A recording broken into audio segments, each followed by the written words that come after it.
Hello friends, आज के जो विषय को लेकर आए हैं भारत रोमन व्यापार। ये भारत रोमन व्यापार यानी मौर्य काल के बाद की जो है, ये मौर्य काल के समय में हम देखते हैं भारत में कि उस समय भी जो है व्यापार एक आर्थिक दृष्टि से बहुत ही महत्वपूर्ण हुआ था। उस समय व्यापार के क्षेत्र में आर्थिक दृष्टि से बहुत ही महत्वपूर्ण। लेकिन इसके बाद देखते हैं कि कुषाणों के शासन काल में हम देखते हैं कि भारत पर लगभग जो है 2 शताब्दियों तक जो है लगभग जो कुषाणों का जो है शासन रहा था। आर्थिक दृष्टि से हम देखते हैं कि सबसे बहुत ही महत्वपूर्ण समृद्धि का काल भी माना जाता है इन कुषाण कालों के शासन काल में। कुषाणों ने प्रथम बार जो है इस तरह से अंतर्राष्ट्रीय साम्राज्य की स्थापना की थी।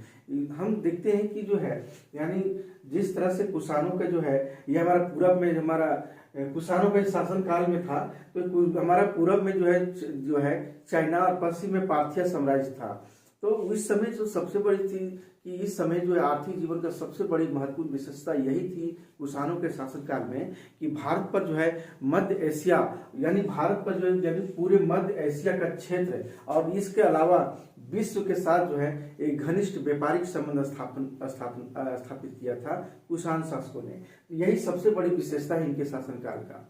कुषाणों ने जो है चीन से जो है ईरान यानी चीन से जो है ईरान पूरा ये क्षेत्र जो था वह अपने साथ व्यापार और यहाँ से जाने वाले रेशम मार्ग किसको यानी कच्चा माल जो चीन में बनाया जाता था, जो कच्चा जो है चीन में जो जाता था और मध्य एशिया के माध्यम से मध्य एशिया के जितने भी क्षेत्र है इसी के माध्यम से जो है जो कच्चा माल जाता था, तो वही उसी रेशम मार्ग कहते हैं। ये हमारा जो है रेशम, इसी को सिल्क रूट बोलते हैं। हम लोग क्या बोलते हैं? सिल्क रूट बोलते हैं। Silk route SIL silk route बोलते हैं। यही मध्य एशिया का जितना भी क्षेत्र है यही सब हमारा बंदरगाह है, कुछ है और कुछ जो है हमारा जो क्षेत्र है जो इन्हीं क्षेत्रों के द्वारा जो है यह चीन पहुंचता था, कच्चा माल पहुंचता था, जिसी को हम रेशम मार्ग कहते हैं। यही रेशम मार्ग पर जो आधिपत्य कायम किया था हमारा कुषाण शासकों ने। तो इस तरह से हम देखते हैं कि जो है इस समय जो है ये रेशम मार्ग के जो क्षेत्र है उस पर नियंत्रण रखा। कौन रखा? यानी कनिष्क ने रखा, यानी कुषाण शासकों ने जो है आधिपत्य बनाए रखा इन क्षेत्रों पर। क्या आधिपत्य बनाए रखा, जिससे क्या हुआ कि क्योंकि उसके साम्राज्य से होकर गुजरता था, क्योंकि कुषाण शासकों का साम्राज्य था, यहाँ तक साम्राज्य विस्तार था पूरा।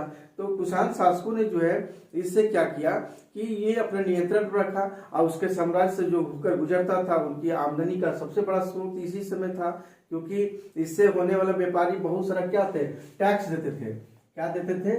टैक्स देते थे। टैक्स मतलब कर देते थे, कर देकर जाते थे सब लोग अपने व्यापार के लिए। तो इस तरह से हम देखते हैं कि इस सिल्क रूट में जो है इस रूट में भारतीय व्यापारियों ने बिचौलियों का में भाग लेना शुरू किया इस तरह से। और साथ साथ देखते हैं कि उत्तरी पश्चिमी जो क्षेत्र है भारत के, जो उत्तर पश्चिमी का जो क्षेत्र है यह बहुत ही समृद्ध और व्यापारिक केंद्र के रूप में उभर कर सामने आया। इस समय रोम और पार्थिया यानी जिस तरह से रोम और पार्थिया का जो था उसके साथ संबंध जो है अच्छा नहीं था, तो इस तरह से जो है रोमनों को जो है जितने भी रोमन को कुषाण यानी साम्राज्य की मित्रता पर ही निर्भर रहना पड़ता था। और इस तरह से कुषाणों के मित्रता पर जो रोम जो इटली है, तो इस तरह से हम देखते हैं यह जो है बहुत ही महत्वपूर्ण जो है प्राचीन भारतीय इतिहास में देखते हैं रेशम मार्ग एक महत्वपूर्ण जो है माना जाता है ये रेशम मार्ग को। तो कुषाणों के जो है बहुत सारे से जो है कुषाणों के जो सिक्के हैं वो रोम तकनीक पर आधारित थे। यानी कुषाण जो सिक्के जितने भी मिले हैं, कुषाण जो सिक्के जो मिले हैं वह है रोम के आधार पर, यानी रोम के तकनीक के अनुसार जो है मिले हैं।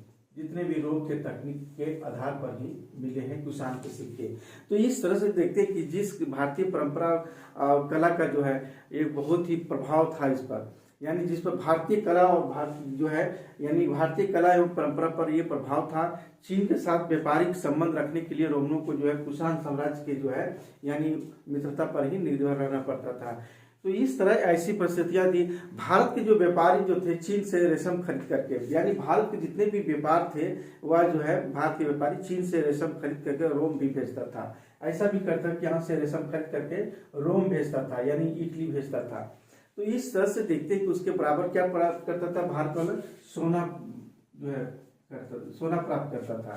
तो सबसे पहले देखते हैं भारत के व्यापारी है ना, भारत के व्यापारी चीन से रेशम खरीदकर रोम भेजता था और बदले में क्या मिलता था, बदले में सोना प्राप्त करता था। तो इस तरह से रोम जो है प्रतिवर्ष जो है भारत के विलासिता की सामग्रियों को मंगाने में लगभग जो है 10 करोड़ यानी 10 करोड़ सेस्टर्स, उस समय जो सेस्टर्स था रुपीस की जगह में, तो 10 करोड़ यानी रोम जो है ये 10 करोड़ जो है प्रतिवर्ष खर्च करता था, यानी 10 करोड़ सेस्टर्स प्रतिवर्ष खर्च करता था ये विलासिता की सामग्रियों को मंगाने में। यानी विलासिता की जितनी भी सामग्रियां हैं, विलासिता की सामग्रियां, तो सामग्रियों में हम देखते हैं कि बहुत सारी ऐसी सामग्रियां थी जैसे बड़ी मात्रा, भारत में भी हम देखते हैं कि भारत में बड़ी मात्रा में जो है स्वर्ण मुद्रा उपलब्ध होता था इसके बदले में। तो यहाँ से भारत से क्या किया जाता था, यानी भारत से जो जाता था वो मसाले जाते थे, मसाले, मोती, हाथी दांत के जो जितने भी औजार हैं, मसाले, हाथी, मोती, हाथी दांत, विभिन्न प्रकार की औषधियां जाती थी, औषधियां, चंदन,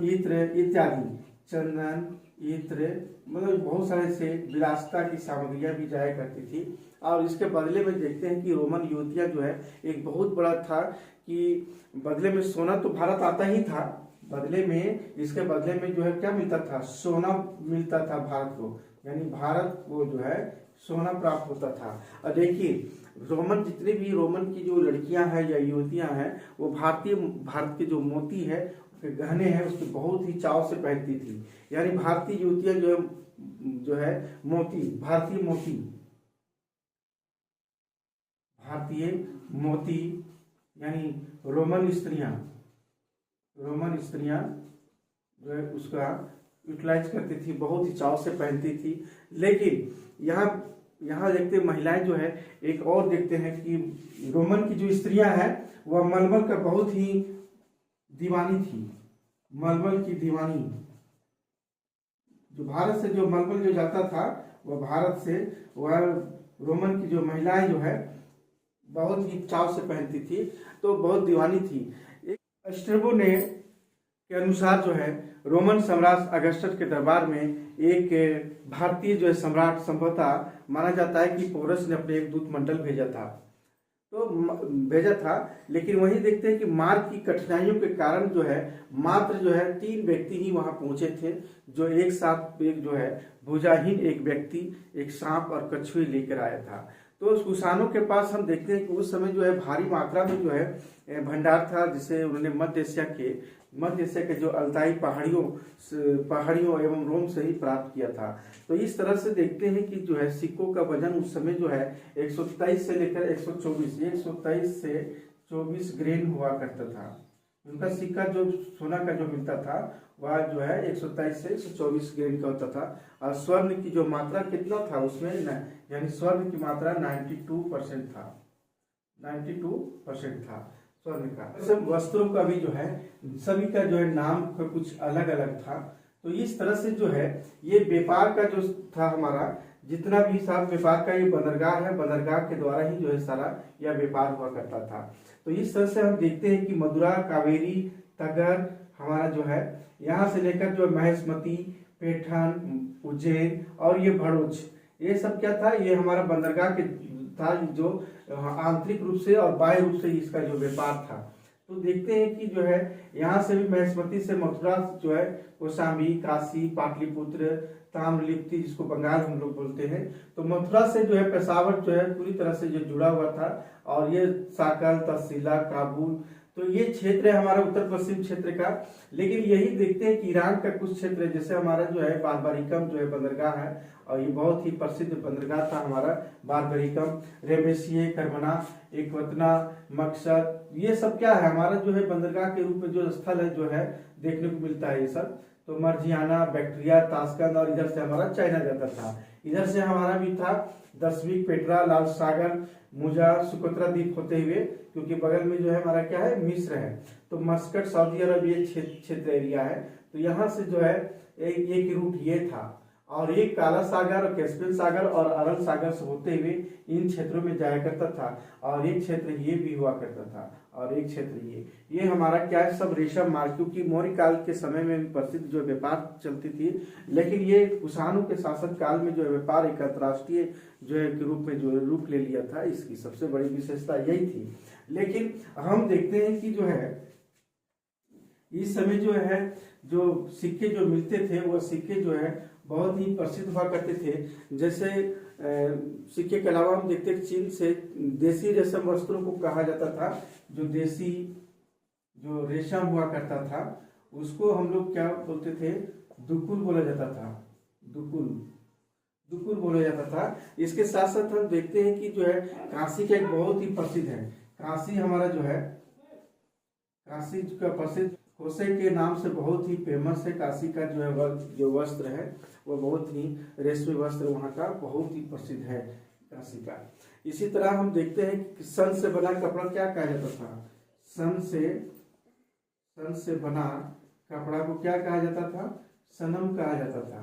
बहुत ही प्रसिद्ध है सनम। और इस तरह से हम देखते हैं कि जो है वहाँ पर रेशे से जो बना हुआ कपड़ा क्या बोलते हैं, रेशे से बना वस्त्र, उसे हम जो बोलते थे उसे वल्कम बोलते थे। क्या बोलते थे, वल्कम, वल्कल या वल्कम। तो इस तरह से उस वस्त्र वहां जो है कहा था। चीन से भी बहुत सारे आने वाले जो कच्चे रेशम था, चीन में जो पहुंचता था कच्चा माल जब चीन में जाता था, चीन में, तो उसे क्या कहा जाता था, चिनांशुक बोला जाता था। और उसी तरह जब वहाँ रेशम मार्ग जब बन के तैयार होता था, यानी चीन में, यानी जो वहाँ का जो है रेशमी वस्त्र जो है क्या है, वहाँ का रेशमी वस्त्र जब बन के आता था तो उसको क्या बोला जाता था, चाइना में जो है उसको क्या बोलते थे, उसको बोलते कास्पिंग, यानी कासेपम बोला जाता था। दूसरा बोला जाता था, एक नाम और है, चित्रपट। क्या है, चित्रपट। इसके अलावा एक और नाम से जाना जाता है, इसका नाम है उसका पटासु। तो इस तरह से देखते हैं कि जो है कुषाणों के शासन काल में जो है बहुत ही महत्वपूर्ण या रेशम मार्ग था जो बहुत ही प्रसिद्ध रहा है। तो आज की क्लास यही समाप्त करते हैं।